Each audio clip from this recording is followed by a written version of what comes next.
Well, good afternoon, everyone. I've got noon, so we're gonna go ahead and begin. We're really honored today to have Dr. Michael Blakey here to speak about his work and creation of the Clientage model, which is a major guiding force for the work we're doing here at Montpelier. Dr. Blakey and I have known each other for several decades and have worked together in the work we've done here at Montpelier.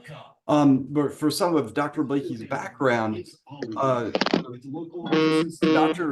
Dr. Blakey, um, and I'm gonna mute a few people. If you all could mute as you come in, I'd appreciate it. Dr. Blakey received his PhD in anthropology from the University of Massachusetts in 1985. And upon graduation, he taught at Howard University, where he was the curator of the William Montague Cobb Human Skeletal Collection, one of the largest systematic collections of documented human skeletons in the world. While he was at Howard from 1991 to 1994, Dr. Blakey served as the director of the African Burial Ground Project in New York City, which is one of the most important archaeological finds in the United States in the 20th century. And it's asking me what language I'm speaking. Okay. Following the conclusion of the African Burial Ground Project, and Dr. Blakey you're going to be talking a little bit about the African Burial Ground Project today, I'm sure, and that Absolutely. formed the basis for the Clientage model and served as one of the first descendant-led excavations and really defined what descendant-based archaeology is that we know about today. Following the conclusion of the African Burial Project, Dr. Blakey was named Professor of American Studies at William & Mary. And today, Dr. Blakey is the National Endowment for the Humanities Professor of Anthropology, Africana Studies, and American Studies, and is the director of the Institute for Historical Biology at William & Mary. Dr. Blakey has published more than 40 articles on the history and philosophy of science, paleopathology, historical demography, medical psychophysiology, and racism. And as I mentioned, one of the premier paradigms that Dr. Blakey and his team developed was the Clientage model. And this is one of the guiding principles for our work here at Montpelier. And then more recently was involved in the creation of the rubric, which he'll also be discussing. So Dr. Blakey, I'll let you give your presentation, and then afterwards we're going to open it up for questions, and also wanted to ask you some questions about how all this pertains to the work we're doing today and in the future here at Montpelier. So thank you, Dr. Blakey. I'll let you take it from here. So excited. Thank you, Dr. Reeves. Thank you, Matt. And I wouldn't be an academician if I didn't say I need to also to send you an updated biography, because I'm working towards 100 publications now, 90 something, and Finn just want to announce that I'm now contracted with Routledge Press for a 3-volume set on race and racism in science and society, Western science and society, that I think will come out next year. And I'm going to I think of everything in terms of social history. So yes, Matt, I'm going to talk about the African burial ground. So sort of going back to the beginning.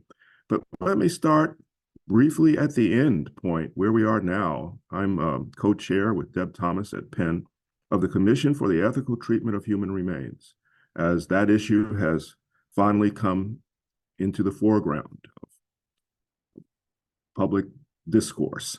And we've gone around the world, Japan, Australia, Dakar, Netherlands, around the world, to ask descendants and descendant communities what they think of the ethics of keeping human remains in museums, of study of human remains, of disturbing cemeteries. And I'm happy to say that, well, maybe not so happy, that the only model we have for ethical informed consent of descendant communities has been the African burial ground. over the 30 years. Our model is the one that affords descendants informed consent, which is a basic principle of ethics. With that, I'll explore exactly how we do that in the context of the African burial ground. Which that's a site in Lower Manhattan that was rediscovered, and excavated by archaeologists in New York. And a project would ensue involving 419 skeletal remains that were excavated ahead of the General Services Administration's office tower construction some 33 years ago. And this is what it looked like then as the archaeologists had begun their work. And here's the site map of those remains. We've got an echo. There were massive protests and prayer vigils held over the course of more than a year. I have media files that take up 18 inches of my shelf space as some indication of, was called in one article, an imbroglio. African American descendant communities, the members of the descendant community and their allies rallied around this cemetery to preserve it and to preserve its sanctity, most essentially, as all human beings do. City and federal legislators got deeply involved in the early 90s. And here you see Michael Parrington, who was with John Milner Associates at that time, the principal investigator involved in the excavation, and David Dinkins, then mayor of New York, Peggy King Yorda, who has also been helping Montpelier lately, who continues to work to help descendant communities have their rights in different parts of the world. She was then Mayor Dinkins, a representative on a community committee, and she's an architect. And Dr. Dodson, who ran the Schomburg Center for Research in Black Culture. You would not want to be that archaeologist, all right? That Parrington was under the heat, as were all of those who were on the site, working to, excavating without permission. And they were under a gag order when I first stepped in. They weren't allowed to talk to the community. So how disrespectful is that? But the GSA, the federal government, was protecting its interest. They're basically a development corporation. And their interest was in building their building as quickly as possible, on time and under budget. I assembled a multidisciplinary research team that in time would be constituted of 30 PhDs, 200 students and technicians, 9 laboratories and universities around the country, and some international help as well. We worked for 12 years based on the Clientage model to conduct what I believe is now really the most sophisticated bioarchaeological project we have yet, partly because of the Clientage model. Well, and entirely because we obtained community permission, and therefore, buy-in, sounds like it's instrumentalizing people. But no, we worked with and for, I should say, the descendant community in every way, in service to them, and in ways that generated their interest, and allowed us to receive nearly $6 million in 1990s money. It was big to do a study of the kind that I described. So the principal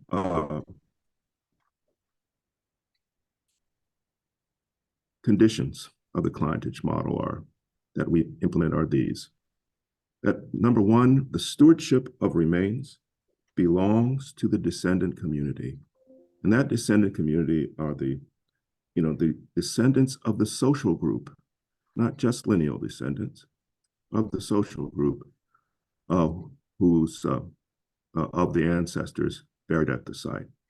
If you think about, it's really in many ways a relative of the Native American Graves Protection and Repatriation Act that had just been signed a couple of years before this started, where culturally affiliated groups have a right to the stewardship of their remains.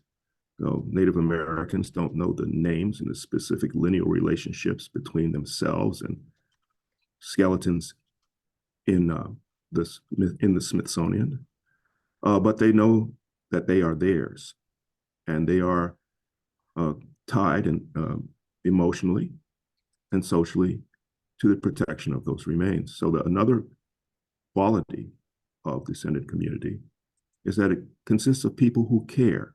So those are people of the descendant group who care about the stewardship of their remains. And if we have time, I can talk to you about how this is a fundamental human quality.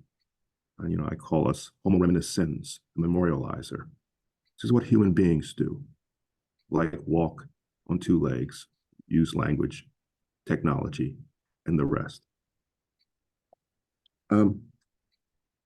They had, as I said, secondly, a right of informed consent. That is to know the condition of their remains, of their cemetery, and to decide what should be done with them. That is a way of averting harm. Right? Once people care, they can be harmed. So we had hearings also about their questions. Thirdly, our approach and the Clientage model purpose is also the democratization of science, the democratization of knowledge. In this case, African Americans, I've also worked with Native Americans in a similar way, based on the Clientage model and the laws that protect them, to ascertain the questions they would like to have answered. And those questions for us were very, we spent a long time in hearings in Harlem and downtown, and came to 4 principal questions. They wanted to know the origins of the population. They wanted to know the transformation of that population biologically and culturally and socially from diverse African societies from which they came to becoming something like an African American society. They wanted to know their physical quality of life under their enslavement, and which, as a paleopathologist, is easy to do. It's a central task of what our studies of the demography and epidemiology of past populations affords. And they were interested in modes of resistance. This is in many ways, it's a very human question. It's a very African-American question because the history of slavery has been written often without that resistance. And once you see the resistance, you understand what they were resisting, which was brutality. And the brutality then sheds light on white people, on slaveholders, on founding fathers, and which is one reason why the resistance is often written out of things like colonial Williamsburg, right? And much of our history. DeSantis would like to prevent us from knowing that history because it's a history that involves the brutality of white people engaged in an immoral institution of slavery. So they wanted, and we agreed among our many questions that these were the central ones, and began 12 years of study. So this is the Clientage model, and it shows you on the left one of the elements, which is the ethical client. That's the descendant community. As I said, if we don't afford them consent, we harm them. And so our their power over us is that our only way of proceeding ethically, our only way of proceeding to do no harm, is to obtain their consent. And we also incorporated the pursuit of their questions. I don't know if you can hear the alarm that's in the background. Can you hear that thing? Good. They decided to have an alarm here at William and Mary today. All right.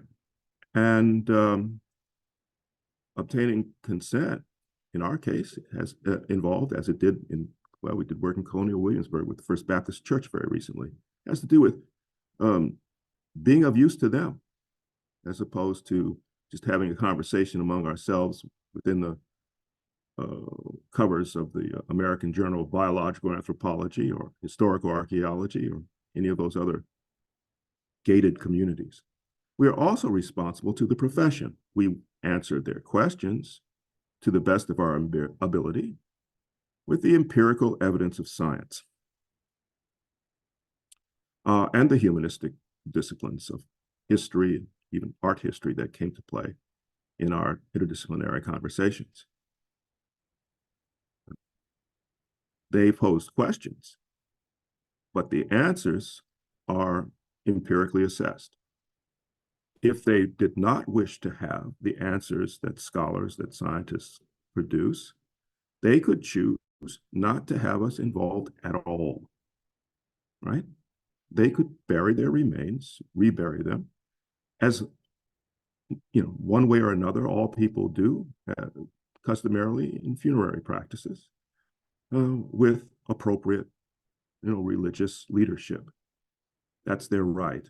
So if they want us to be involved, they want the kind of knowledge we produce. And then that's the profession. And then there's the business client, it's the GSA. Where did the $6 million come from? Came from our tax dollars through the General Services Administration that is responsible for paying under, the National Historic Preservation Act, Section 106, about which all archaeologists know. And it was a political process, for sure, intensively so, that made it possible for us to use the Clientage model. And as I said, in the end, we had a 2,500 page, 3 volumes of data. These are accessible to you all. Go online to the National Park Service's website at the African Burial Ground National Monument.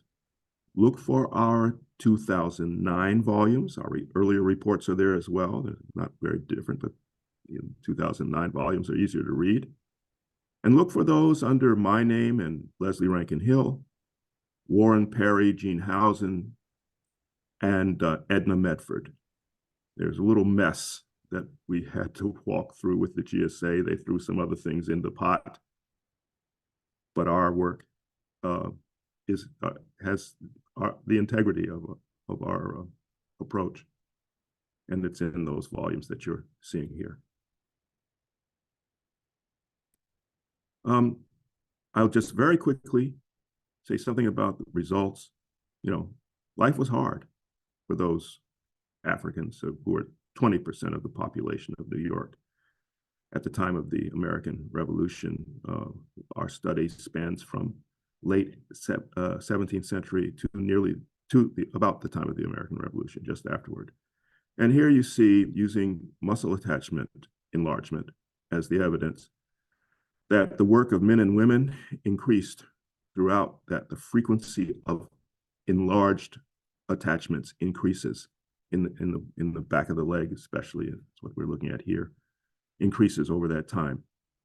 And as they reduce the number of women in the men in the colony for fear of rebellions that were taking place, some historians will tell you, well, they were becoming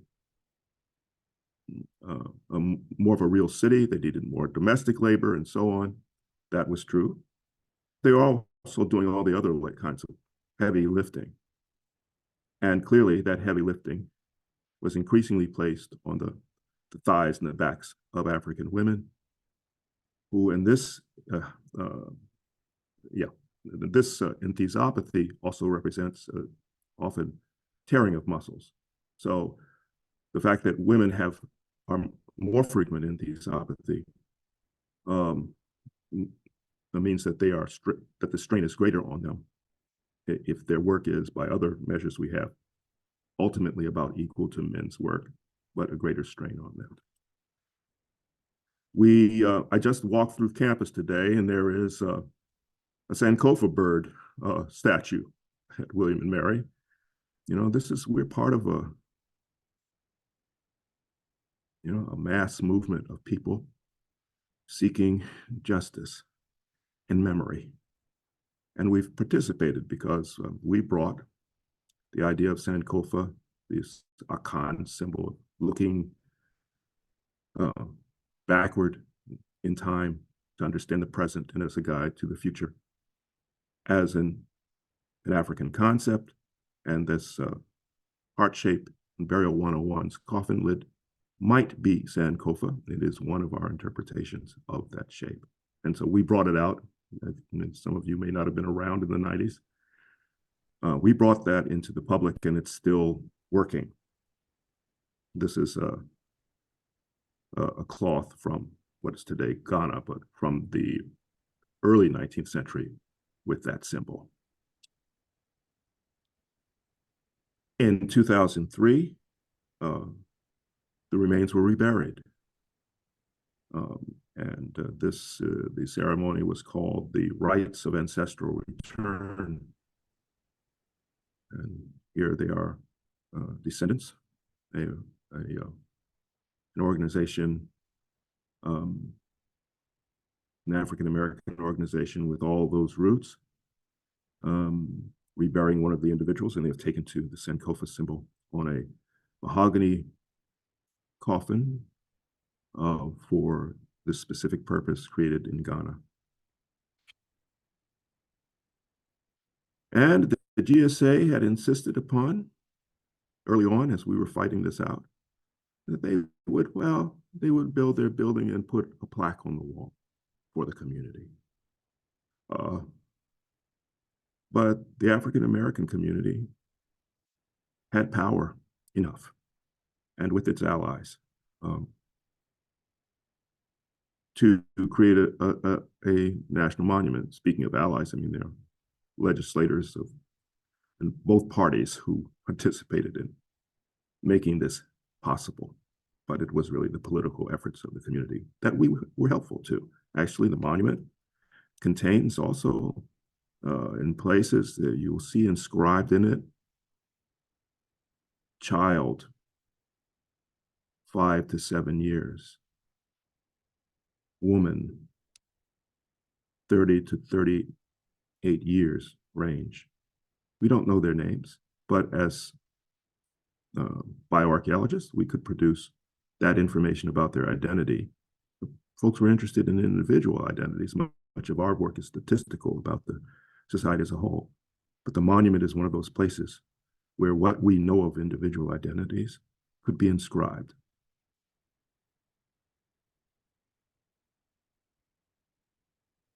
And slightly later, a visitor center was established at the site at 290 Broadway. So if you're ever in Manhattan and you can get to 290 Broadway, I recommend you go to the African Burial Ground Visitor Center. And as you know, in 2018, with the leadership of the National Trust and Montpelier, a summit was held on the issue you see on this slide, that created, by virtue of the work of 50 scholars, descendants, and other culture workers a plan for real involvement of descendants, of descendant communities in the governance and interpretation of historic sites, all Americans, historic sites in which where slavery holds center place. Structural parity in these cases. You know, as you have at Montpelier, Montpelier is at the cutting edge. It is in the lead after additional struggles with racism, with white supremacy, to be able to tell the story that you are beginning to tell, and to do the archaeology under the direction of Dr. Matthew Reeves, who uses the Clientage model. When we've gone around the world, you know, Japan, Australia, and Africa, you know, South, we were in Cape Town, Dakar. We're heading to Rio, and we present this, one of the earliest, there might be one or two other smaller studies, ethical bioarchaeological practices. We bring that message and mention Montpelier.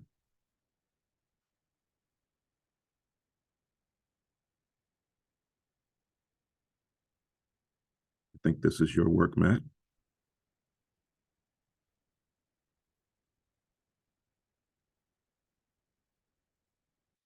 And I'm so looking forward to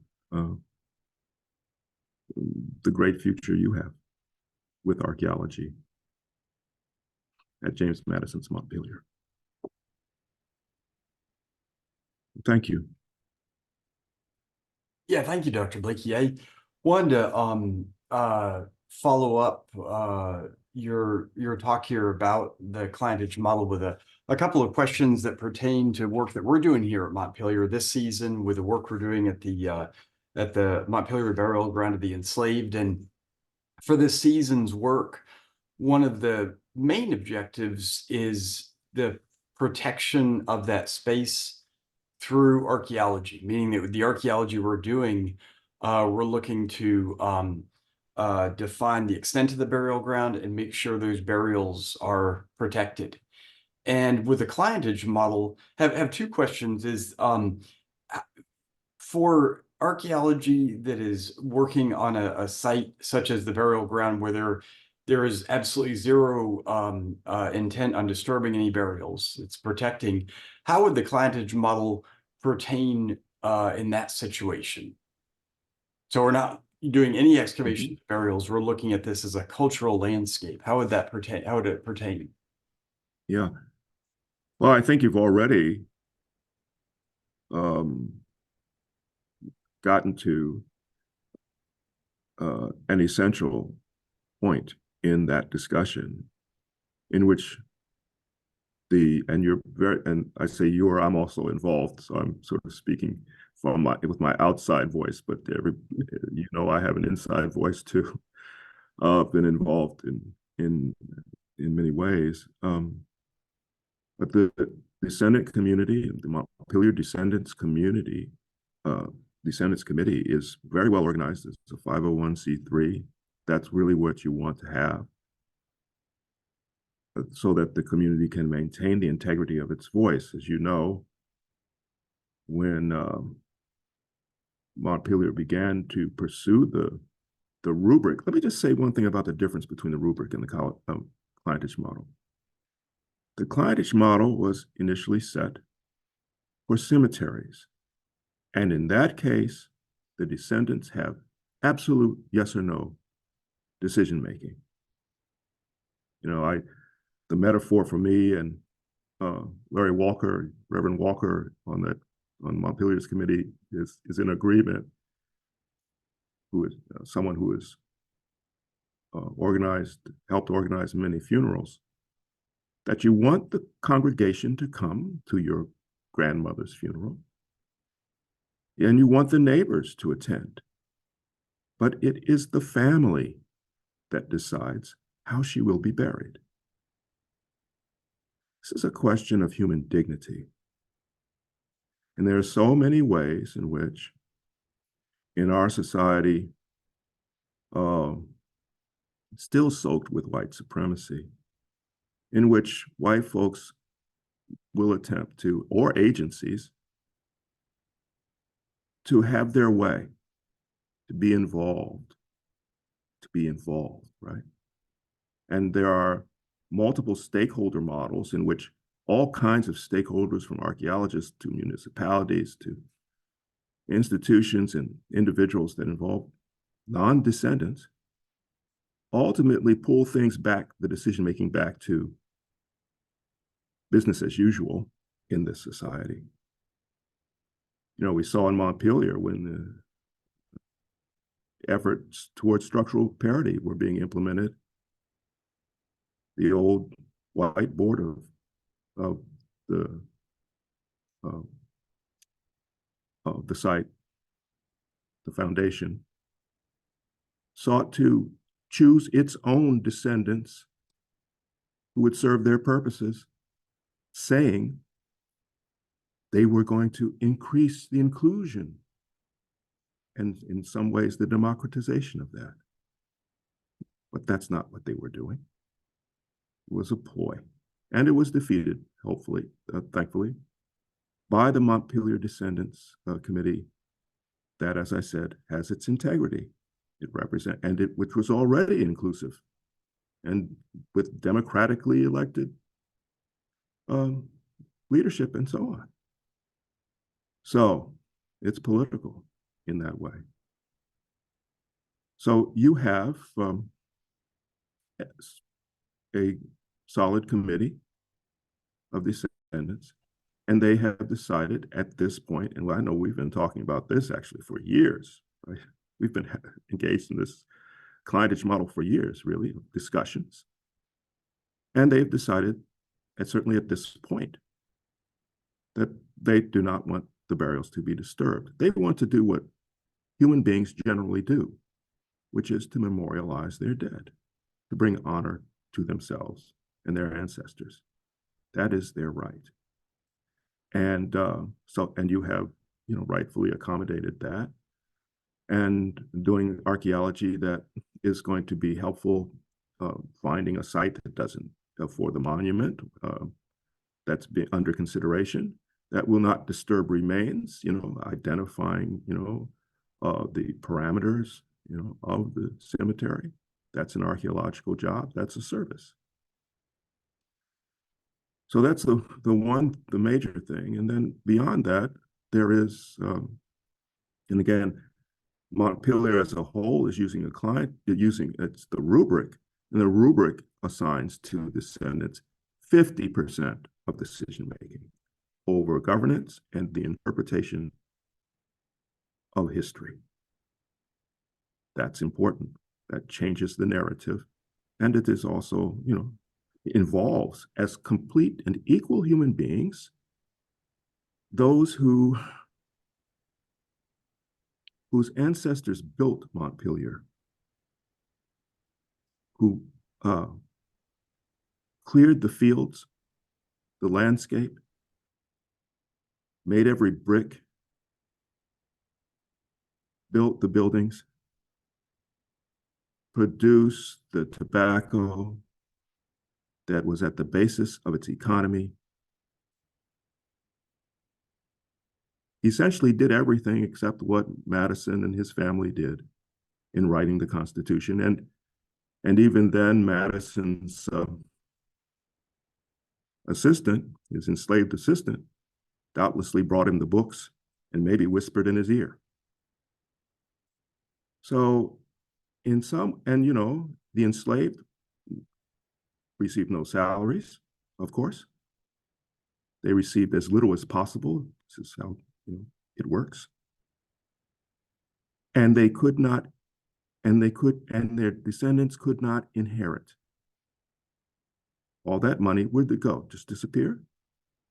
And Jim Crow afterwards fully made sure that all the money went to white people. and their families. It's not the individuals alone. I see folks here who would be thinking about what their children will inherit. Did not Madison think about that? Although his stepson squandered it all, which is a massive shame. But some white people got that money. In some ways, these people are coming back, these descendants. For what their ancestors have left them.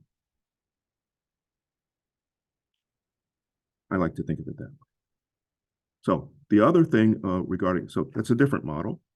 That's about equality, but Clientage model is really the idea that all stakeholders are not equal in all things. The other thing is this democratization of knowledge. And I know you've begun to do this, Matt, asking about the questions that the community might have. And they've begun to produce those. And it's a living relationship. I personally, though I am a descendant, so I put that in there too. I can't think of a question in this case that would be worthy of, it's always check, it's a balance, worthy of disturbing or undermining the sacred nature of the site. If I could, I'd put it on the table for people to discuss. Others should put it on the table. As in New York, they said, yes, for some time, we'll let you study these bones. And it did not interfere with the science one bit. In fact, I say, you can go and read these 2,500 pages and compare them with anything else in bioarchaeology, and you will see that it led to better science, this democratization, this ethical approach. So, that was a long answer, Matt, but that's what the future would hold. Thinking about other questions. Yeah, and want to open up the floor for folks with questions. I know we have a number of them that are in the chat right now. Raquel Matthews asked, thank you so much. This was very informative. I was wondering if enacting a Graves Protection Act for African burial grounds similar to NAGPRA would engage in more widespread use of the Clientage model. Do you think using law would pose more restrictions or allow for more descendant self-determination? Well, if the law is written to involve descendant determination, then it would be very helpful. NAGPRA was passed in 1990 to protect Native American remains, to allow them to repatriate remains from museums and universities where there are, I heard the number exceeding 100,000 recently. Many have made that call and reburied and memorialized their remains. And let me also mention to you, I worked at the Smithsonian under different responsibilities over decades as a bioarchaeologist. And I can tell you, most of those remains have never been studied until it came time to inventory them for NAGPRA. That was as much study as, even the study of knowing what they had required public pressure. But I also think some of the studies are valuable. They are more valuable if they're done ethically, and even more valuable if they involve community in posing the questions. So that law has, my colleagues have dragged their heels. And there are many ways in which that is done that have undermined the effectiveness of the law. My commission is turning to that problem now. I was on the Smithsonian's task force for the ethical treatment of human remains I just saw a notice that that report will come out tomorrow, and informed consent will be at the center. So as my commission is also talking about, our report will not be until May, but we sometimes use the term ethos, and we will need a new ethos for our practice, a different kind of practice. It might be a hard turn, but overdue. Yes, we need law. I haven't seen, there's a recent law that in which the Park Service and the National Trust will be involved in, and it's just I think it only applies to the next 2 or 3 years. We'll track and provide some funding to protect. We'll track sites, cemeteries, African American cemeteries, and provide some funding for their preservation. But it's really too little. It does not give them that full control. I think it is something along the lines, yes, of the Clientage model, which is along the lines of human ethical experience that will be needed or in any as a component of any truly effective and effective law on behalf of descendants.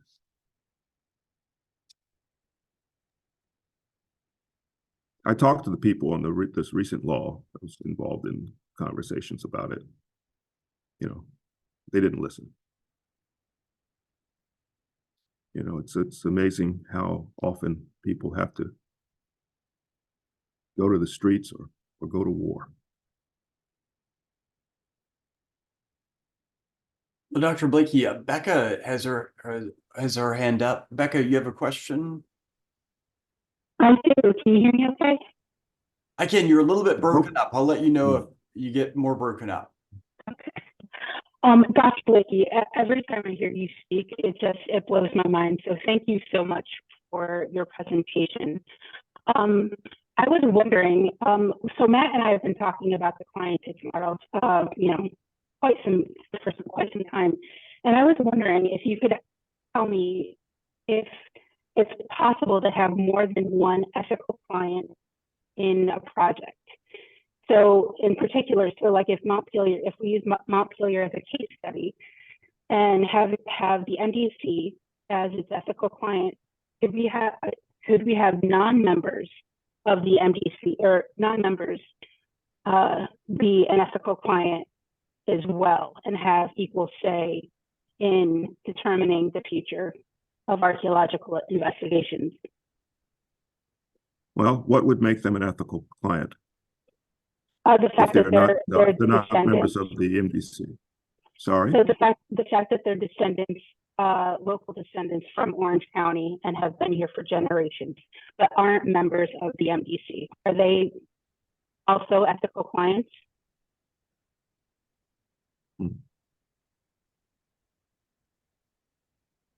Well, that's an interesting question, whether they are ethical clients or not, in the sense that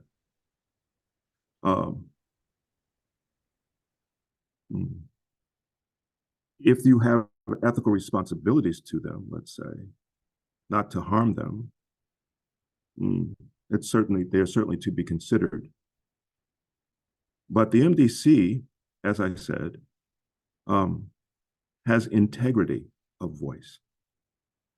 It's open to anyone who could be a descendant, member of that. The people you're describing sound like those who would be descendant, who can join and change decisions or complement them. It's a democratic organization. So certainly, practically speaking, certainly that would be the best approach.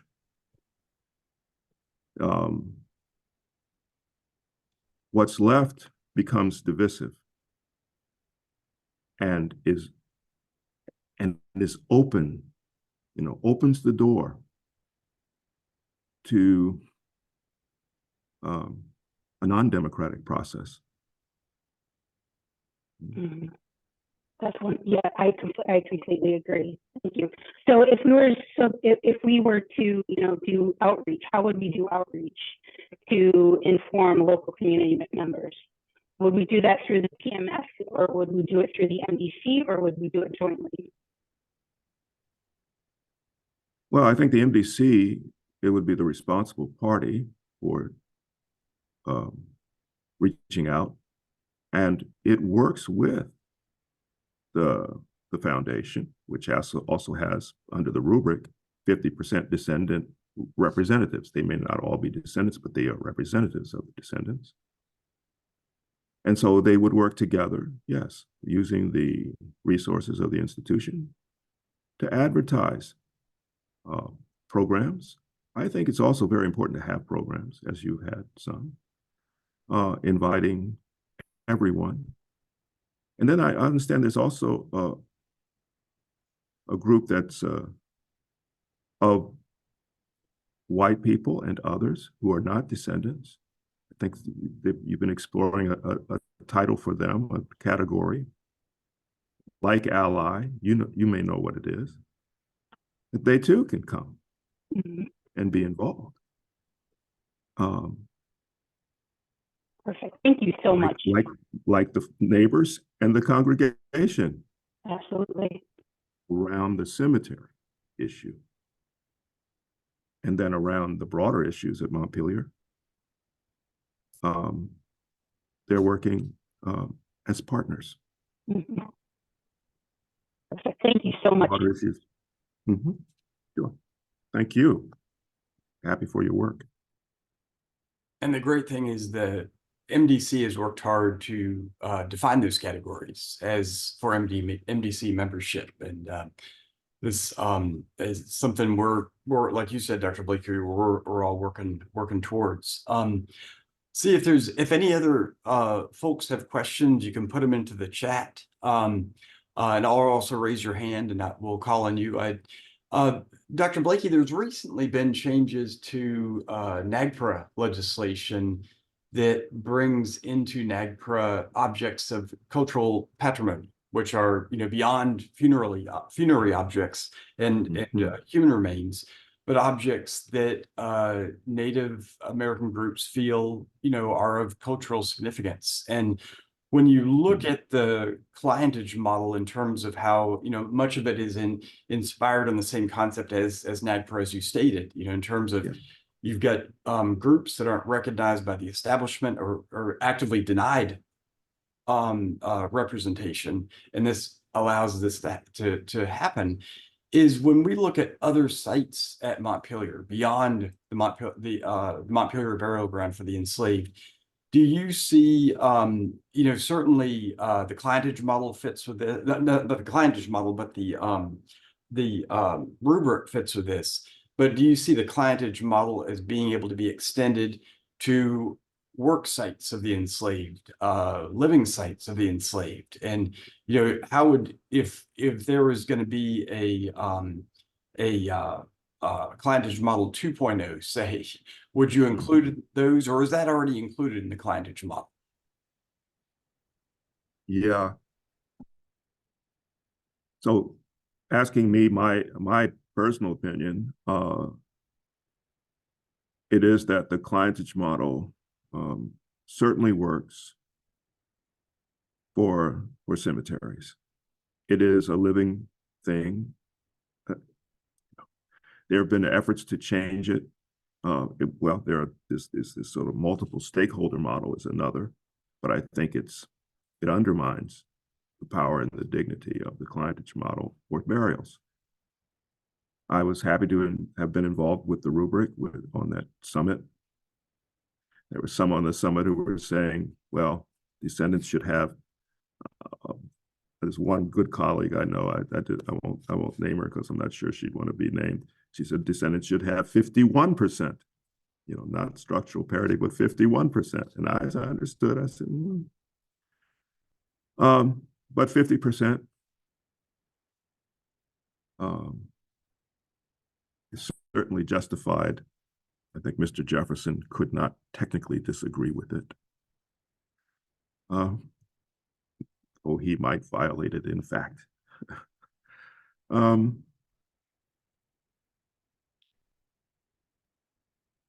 the expansion of the items NAGPRA concerns is the kind of open discussion that makes sense. Here's a question to your question. You know, it's sort of about who owns this past. And I think in New York, we decided ownership's not really the term. And so I'm probably using the right term, wrong term altogether. But there is this notion that, and let me put it this way. There was a Native American lawyer who we spoke with on our commission recently, who does think in terms of ownership. And it is at least a response to a whitened notion that if you think of whiteness as it has been created as an identity, it is increasingly unmarked. DeSantis says people in his Stop Woke Act, people might be offended by the suggestion, that racism is structural, is what he's saying. I asked in my class, was included Black and Asian and Latinos, who would be offended? And it's the white students in the class. If you turn DeSantis's, if you change the language, wherever he uses people to white people, then it's an accurate reflection of who is being defensive in this case. White people have been increasingly characterized as not having a subjective historical identity like everyone else, not a hyphenated, right? African American, Asian American. They're American. They're people, universal, standard. And it really, in my long book, so I'm going kind of going back to my 500,000 word, 3-volume books. It goes back actually to Judeo-Christian entitlements. They own the world. And through white supremacy and the institutions of it, in which they came to legally own human beings, to by their own laws own the land of Native Americans and so on. White people have come to be entitled, and now that they can't say white people are entitled, they just say people, but they mean white people. So, and the other is, that's those subjective, more marginal kinds of people. This is something we are struggling through. And so then the lawyer I'm talking about, who's working on behalf of NAGPRA, understands that what anthropologists, who are mostly white people, those who control the institutions of the museums and so forth, what they need to understand is these remains do not belong to them. They do not belong to you. They do not belong to them. That, and to various extent, to various degrees, the artifacts do not belong to them. Maybe they wouldn't say to varied degrees. They have to establish, they are establishing to what degree. Those things are, at least from the language of the African burial ground, things that should be under the stewardship of their descendants. That's what we are working out. And I think I said something about, so that's the clientage model. And an equal right to determine the future of a place like Montpelier that was built by the ancestors of African Americans. does not seem unfair. And so, and how much and what will be determined is in the discussion, as they say, in the discussion on the board, in the discussion throughout the institution, that now has the integrity of a descendant voice that sits in equality with others. I guess is that an answer to your question, Matt? It is. And Chris and I were texting back and forth on this, and I don't know if you want to state it, Chris, but it's something that's in our values. You're unmuting, Chris.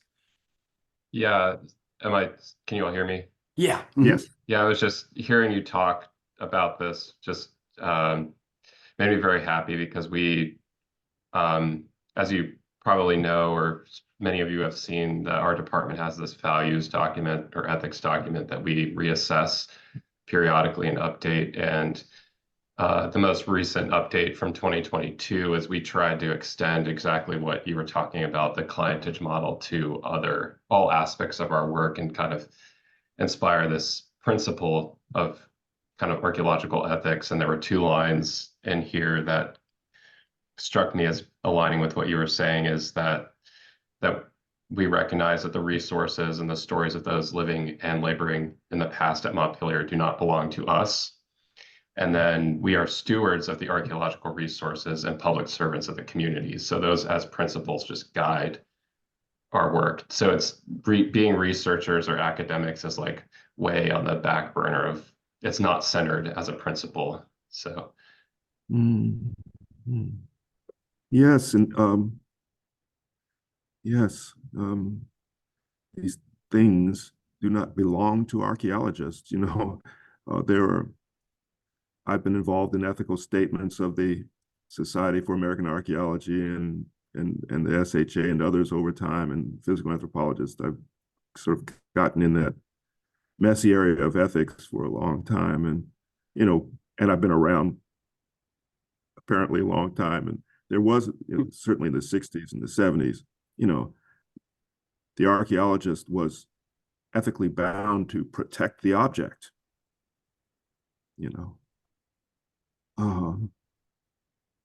It's not enough.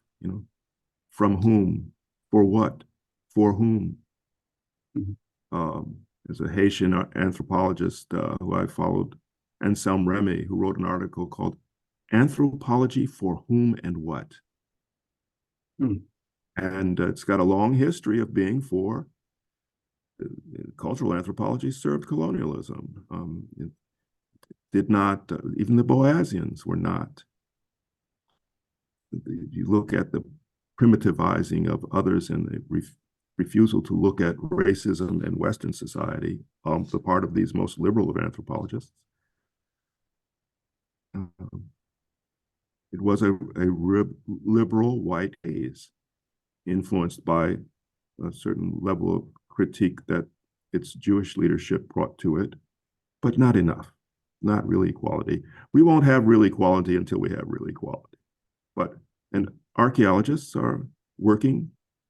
We have particular work within the society, and we can be part of, as Frederick Douglass says, said when he argued with the first biological determinists in the mid-19th century, who were claiming to be neutral. I mean, Frederick Douglass began the nature-nurture debate because he argued with Agassiz and Morton in the year Types of Mankind, the first broadly disseminated scientific racism, was written in defense of slavery. He said, how can you claim to be neutral? No other lawyers, men of letters, others can't claim to be neutral. And I think of it as him saying, who gave you the big magic? He said, you're either on slavery, you're either for us or against us. And the interesting dilemma or situation that I think we are in is that it is our job to tell the truth based on what we find. And this is really how Douglas posed it, and be ethical and do the right thing. At least I would say, be critical of what your evidence, what your biases are in interpreting that evidence. Think about who and what you serve. So if we are answering questions an African American descendant community poses, we've made a certain choice. And if we only answer those questions in terms of the evidence that we see, we have served our profession as well. We're not in the middle of the world, but we're part of it.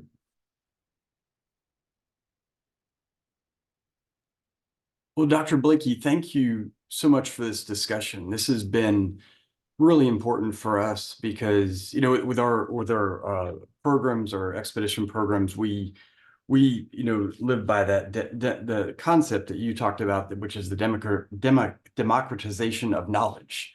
And part of this democratization isn't just as archaeologists doing, science. It's getting into the ideology behind this and what role we have as practitioners, what role we have as talking in developing the history of peoples who have an active enough role here at Montpelier. They've created a nonprofit foundation called the Montpelier Descendants Committee.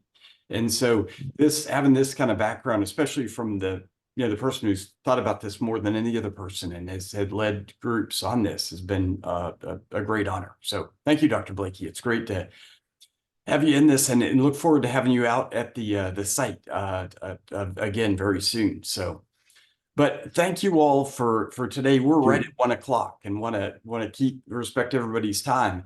And looking forward to seeing you all this season at Montpelier doing archaeology. And we'll be posting what the next set of Lunch and Learns is going to be. So, but thank you again, Dr. Blakey. Really appreciate it. Thank you, Matt. Thank you, everyone. Bye, everybody.